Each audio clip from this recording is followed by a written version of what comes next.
હું પરણીને આવું અને મને એમ થાય કે આ લોકોએ આટલા ઓછા ઘઉં ભર્યા છે, હવે મારે તો રોજ 5-6 રોટલી ખાવા જોઈએ છે, આ બધાય બબે ખાય, તો સંશય થાય. આ વખતે મારા બાપાને ઘરે જાઉં ને તો મારા કાકાને કહીશ, કાકા આપણા ખેતરના ઘઉં મોકલાવજો ને 2 બોરી. મારા સાસરીવાળા તો 1 બોરી જ ભરી, પછી ન થાય તો. હવે એ 2 બોરી ઘઉં આવે એટલે તમે શું કહો, કેમ ઘઉં આવ્યા? તમે સમજી જાઓ. તમે મને કાંઈ કહો નહીં, પણ મનમાં ઉદાસ છો. બીજે વર્ષે 1 બોરીને બદલે તમે 5 બોરી ભરો. તો આપણા ઠાકોરજી એવા છે મારા વાલા. સંશય કરીએ ને એ નથી ગમતું, વિશ્વાસ રાખીએ ને તો એણે જખ મારીને બધું કરવું પડે છે. આ બધી લીલાઓ એવી જ, આ બધા પ્રસંગો એવા છે કે આપણો ભાવ દ્રઢ થાય. અને અહીંયા તો રોજ આટલા વૈષ્ણવો આવે, રોજ કાંઈક વાતો કરે, રોજ કાંઈક પ્રસંગ કહે. શરૂઆતમાં હું ખોટું નહીં બોલું, બધા કહેતા ને ત્યારે મને એવું થતું આવું સાચું હશે, એટલે હું અહીં નહોતી કહેતી. પણ હવે મને ખબર પડી કે 500% સાચું હોય છે, એમાં કોઈ શંકાને સ્થાન નહીં. હમણાં બોમ્બેથી એક બેનનો ફોન આવ્યો. તમે એની ભાવની ઉત્તમતા જુઓ. એ બેન એકદમ આંખમાં આંસુ ને સાસુઓ 2 હતા, સ્પીકર ઉપર હતો. હા શીલાબેન, આજ કેટલા વખતે તમારો અવાજ સાંભળો. મેં કીધું યુટ્યુબમાં તો રોજ સાંભળો છો મારા વાલા. એમ નહીં, પણ અમે વાતો કરતા હોય ને તમે જવાબ દેતા હો ને તમે અમારી સામે હો ને. ઈલાબેન એની વાત કરું, એનો ભાવ જોયો. મારે જે વાત કરવી તે આ છે કે પ્રભુને ઘરે પધરાવો, પછી ભાવની જે વૃદ્ધિ થાય. એણે કે અમારે એક સંશય છે ને એટલે અમે ફોન કર્યો. આવી નાની બાબતમાં ઈલાબેન ગુરુદેવ ન પૂછાય ને. મેં તો કોકો, મેં મારી પાસે હું કોઈ ભગવદીય નથી, કોઈ હું ગુરુ નથી, કોઈ હું શાસ્ત્રીજી નથી. હું તમારે જેવો અદનો એક વૈષ્ણવ છું. હજી વૈષ્ણવ કહેવાને લાયક નથી. હું કેટલાય અપરાધ કરું. મને કે એમ ને ઈલાબેન, પણ મારી વાત સાંભળો. એ કે અમે છે ને, એને સાસુ કે 52 વર્ષ થયા મારા લગ્ન થયા, 50 વર્ષથી હું એમના જ સેવા કરતી હતી.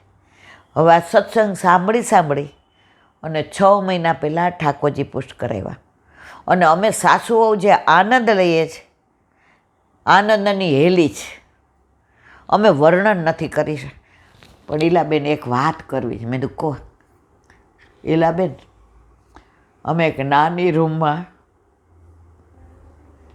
બોમ્બેની ચાલીમાં રહીએ છીએ.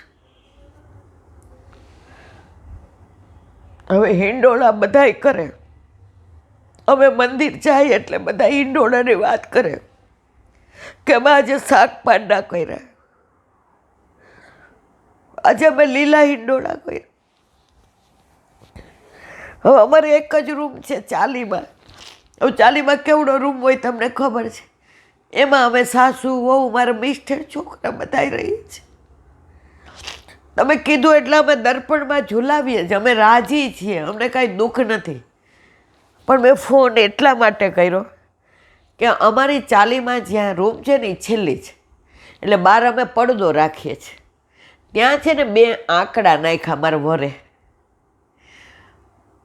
તો એ કે હું બહાર ઓલો પડદો લઈને ઊભો રહું એટલે કોઈ દર્શન ન કરે. લાંટી ના પાડીશ કે આપણા ઠાકોરજીનું દર્શન.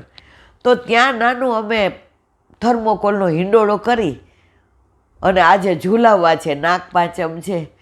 હે લાંટી, આવી ચાલીમાં આવા 2 આંકડામાં હિંડોળો કરાય, ઝૂલાવાય? મેં કીધું 500% ઝૂલાવાય. આ તો ગોલોકમાં હોય એવો એને આનંદ આવે. ઠાકોરજી એવું નથી કહેતા કે સાગનો જ હિંડોળો જોઈએ, ચાંદીનો જ જોઈએ, સોનાનો જ જોઈએ. ઠાકોરજી તો કે તારા હૈયાના ઈંડોળે ઝૂલવું છે મારે.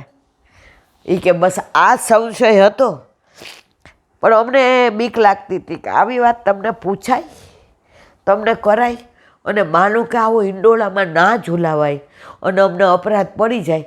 હવે 6 મહિનાથી અમે જે સુખ ભોગવીએ છીએ ને પ્રભુ અરે, ક્યાંક પ્રભુ અમને છોડીને વયા જાય તો કરીએ. મેં તો કરો. અને કોઈ દર્શન વિડીયો કોલ મને ન કરતા. તમારા ઠાકોરજી તમે આનંદ કરો, કારણ કે તમારા છે. એ બેનનો જે મેં હરખ જોયો ને, એના સાસુએ લઈ લીધો વચ્ચેથી ને ફોન, એલા બેન આ જાતી જિંદગીએ હવે જીવનની સાંજ પડવા આવી જ, અને અમને ઠાકોરજી સાથે જે આનંદ આવે છે, રોજ આટલી કટોરી સામગ્રી કરીએ, રોજ મનોરથ કરીએ, રોજ કીર્તન ગાઈએ, અને જે આનંદ કરીએ જ, આ હિંડોળાનું 15 દિવસથી સાસુઓને એમ થતું હતું આ કરાય કે ન કરાય. આજે અમારા મનની વ્યથા દૂર થઈ ગઈ. આપણા માથે બિરાજતા આપણા ઠાકોરજીને આપણે જે, પણ આપણે કોઈને કહેવાય નહીં, કારણ કે કહીએ એટલે લોકો તરત આમ કરાય, આમ પુશ કરાવાય જ નહીં, આવું ચાલીમાં પુશ કરાવાય. આ ઈલાબેનનું સાંભળીને તો બધા ગાંડા થઈ ગયા છે. ઘણા મને ફોન કરે છે કે ઈલાબેન અમને આવું કહે છે. પણ તમે કીધું હતું કે જેને સુખ મળ્યું હોય ને એ રાજી હોય, બીજાને જે કરવું હોય એ કરે. તો મારા વાલા, અમારો કહેવાનો આશય એ છે, પ્રભુ પધરાવો ને એમાં તમારે કોઈ સગવડની જરૂર નથી, સન્મુખતાની જરૂર છે. તમે એની પાસે રહો, તમે એની સન્મુખ રહ્યો. આટલી જગ્યા હોય કે પછી અમે શું કરીએ, ઓલું મંદિર હોય ને ઉપર મૂકી દઈએ, કારણ કે ઓલું ધોવાનું હોય ને છાંટા ઉડે ને. મેં તો એ કહે છે આ ગોલોક કરતાં અહીંયા બહુ આનંદ આવે છે. ઠાકોરજી ભાવ જુએ તમારો, તમારા ઘરે શું છે એ કોઈ નથી જોતા. હવે ચાંદીના અને સોનાના હિંડોળા છે એક જગ્યાએ, એક વૈષ્ણવ ઘરે ઝુલાવે છે નોકર, પાછા એમ કે બ્રહ્મસબદ લેવડાવ્યું છું. મેં તો જય શ્રી કૃષ્ણ મારા વાલા, આપણે કોઈને કહેવાનો અધિકાર જ નથી. ઠાકોરજીને મજા આવે, ઓલો નોકર ઝુલાવે, પાછું રોજ કે આજે શાકપાનના છે, આજે મેવાના છે, આજે સૂકા મેવાના છે, આ ચોંદડીના છે. પણ આ બધું કરે કોણ?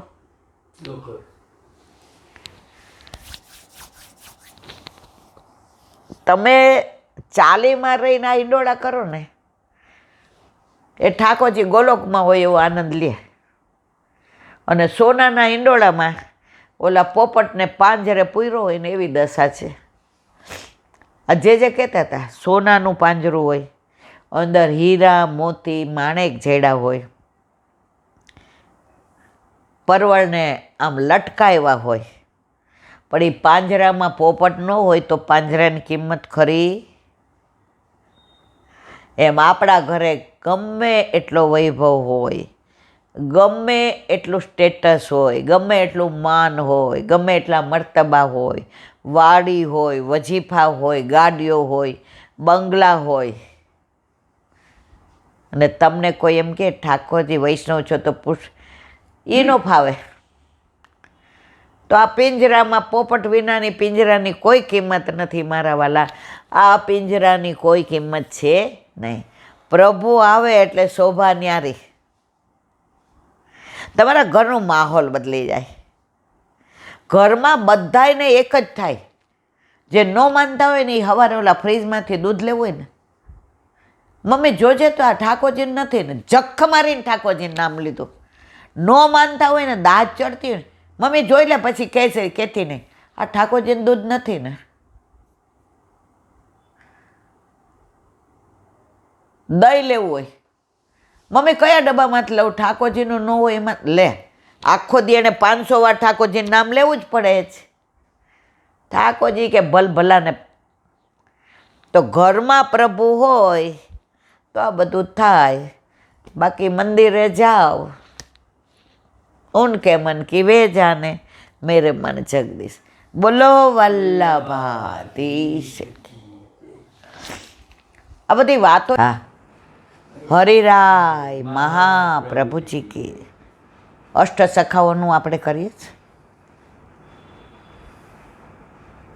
કુંભનદાસજીની લીલાનું વર્ણન હમણાં તો આપણે બહાર જવાનું થાય છે એટલે કાંઈ મેળ પડતો નથી. તો કાલે કુંભનદાસજીનું કર્યું, હવે આજે ચત્રભુજદાસ. 4 દી પહેલાં આપણે લીલા વર્ણવી કે ઠાકોરજીએ ઓલી ગોપીના ઘરે 2 હાથે છીકો પકડ્યો અને 2 હાથે ધોતી પકડી એટલે ચત્રભુજ થયા. અને ઘરે આવ્યા, કુંભનદાસ તેરે ઘર લાલા ભયો, તો એ ગુસાઈજી પાસે લઈ ગયા અને ગુસાઈજીએ નામ શું પાડ્યું? ચત્રભુજદાસ. કારણ દર્શન એ થયા હતા. તો ચત્રભુજદાસ લોકો જુએ ત્યારે ઘોડિયામાં, અને કુંભદાસ ને ચત્રભુજદાસ એકલા હોય ત્યારે બેય સત્સંગ કરે. કારણ કુંભનદાસને બહુ દુઃખ થતું હતું કે કોઈ સત્સંગ કરવાવાળું નથી, એકની સામે એક જોઈએ. આ દાદા હમણાં આવે છે, બાકી આપણે 2 રોજ કરતા હતા. હવે આપણે બહુ ઓછા બહાર જઈએ છીએ. હવે થોડી ઉંમર, તબિયત બધું, પણ તોય અંગત હોય ત્યાં જવું પડે આપણે, અને ત્યાં વૈષ્ણવાર આનંદ કરીએ છીએ. તો ચત્રભુજદાસ, હવે એમના કીર્તન એવા સરસ, અને એમનું વાર્તા ચારિત્ર બી એટલું સરસ. પણ આ બધું મેં કહી દીધું છે એટલે આજે થોડું કહી અને ન્યાય આપીએ કે ચત્રભુજદાસના લગ્ન થયા, તેની વહુ લીલામાં પહોંચી ગયા. તો ઠાકોરજીને અને ચત્રભુજદાસને સખ્ય ભાવ, એટલે બધા બેઠા હતા અને ટીખળ કરતા હતા. એટલે ઠાકોરજીએ કહ્યું, ચત્રા બીજા લગ્ન કર લે. તો ચત્રભુજદાસને એમ કે પ્રભુને બિચારાએ બીજા લગ્ન કર્યા. એટલે બીજે દી આવ્યા એટલે કે આ જોયો બૈરી વિના રહી જાતો તો બીજા લગ્ન કર્યા. તો ચત્રભુજદાસે સામે કીધું, અમે તો 2 જ કર્યા, તમે?